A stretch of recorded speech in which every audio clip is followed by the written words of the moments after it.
Hey, welcome back. Today we're diving into this really powerful metaphor for life that comes from the Spiritual Awakening Yoga block. It's such a simple idea on the surface, but trust me, it can totally shift how you see things. Let's get right into it. So let me just start by asking you something directly. Take a second and really think about this. How do you experience your life? I mean, do you feel like you're moving through life? Or does it feel more like life is moving through you?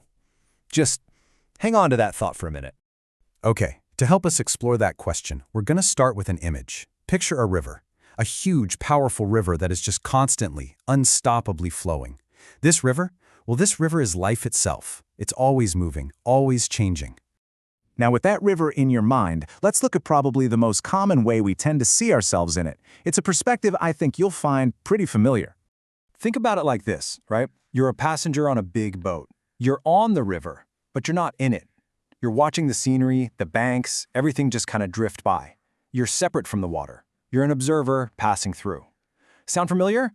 You know, this feeling of me in here and life out there?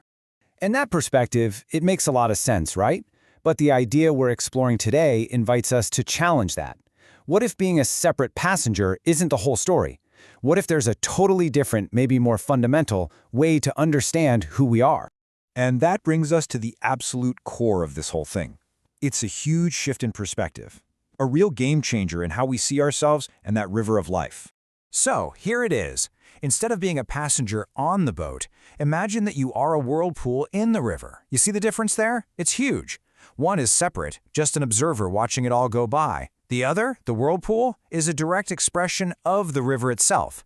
You're not just passing through life, you are life manifesting.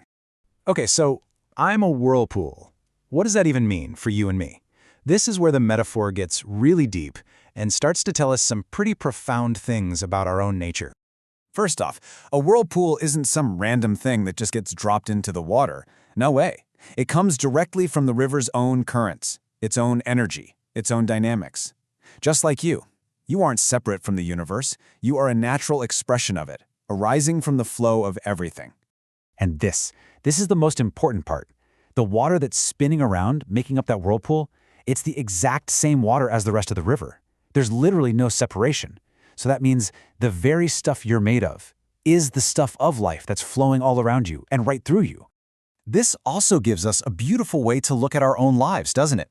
The whirlpool forms, it holds its unique pattern for a little while, and then eventually it just merges right back into the main flow. It's a way of seeing our temporary lives as just one part of this huge ongoing process. Now, you might be thinking, does this mean I lose my identity? Not at all. Even as a whirlpool, you pick up your own unique bits of debris and twigs. Those are your memories, your personality, your experiences. You bump into and dance with other whirlpools. Those are your relationships. And you get to experience whatever the river brings your way, whether it's perfectly calm water or some seriously rough currents. All of this, it's building up to a really deep philosophical insight about who we fundamentally are. I think this is probably the biggest takeaway from the whole metaphor. And here it is. Just let this sink in for a second. You are a verb, not a noun. We tend to think of ourselves as a static thing, a person, a body, a name. That's a noun. But this idea suggests something completely different. You know, a whirlpool isn't really a thing. It's a doing. It's the river and the act of whirlpooling. And guess what? So are you. You aren't some fixed, static noun. You are an action, a process, a continuous event. You are the universe, lifing. Okay, I know this might all be sounding pretty abstract, maybe a little out there, but here's the cool part. The source gives us a super simple, totally physical way to actually feel this truth in our own bodies, right here and right now. So what's the bridge between this big idea and your actual physical reality? It's your own breath. Seriously, it's the direct, undeniable proof that this constant flow is real. You don't have to imagine some river out there. You're living inside of one. Just think about it for a second. There is a constant river of air flowing in and out of your body, connecting you to the entire world with every single breath.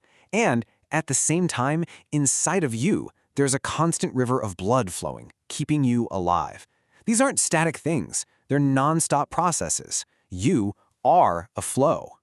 So this brings us full circle. From thinking you're the passenger on the boat to realizing you're actually the whirlpool in the river. This whole story is really just a tool, right? A new lens you can look through. It's a way to shift your experience from feeling separate from life to realizing you are a complete expression of it. And the source leaves us with this powerful thought. Maybe, just maybe, that feeling of being a separate passenger is just an error in how we're seeing things. And once you truly see the truth that you are the whirlpool, that feeling of separation can just start to dissolve. And that's really where we'll leave it for today. If you're not a passenger who has to struggle against the current, but you are the flow itself, what changes? What would it feel like to stop fighting, to stop resisting, and to simply flow? Something to think about. Thanks so much for joining me.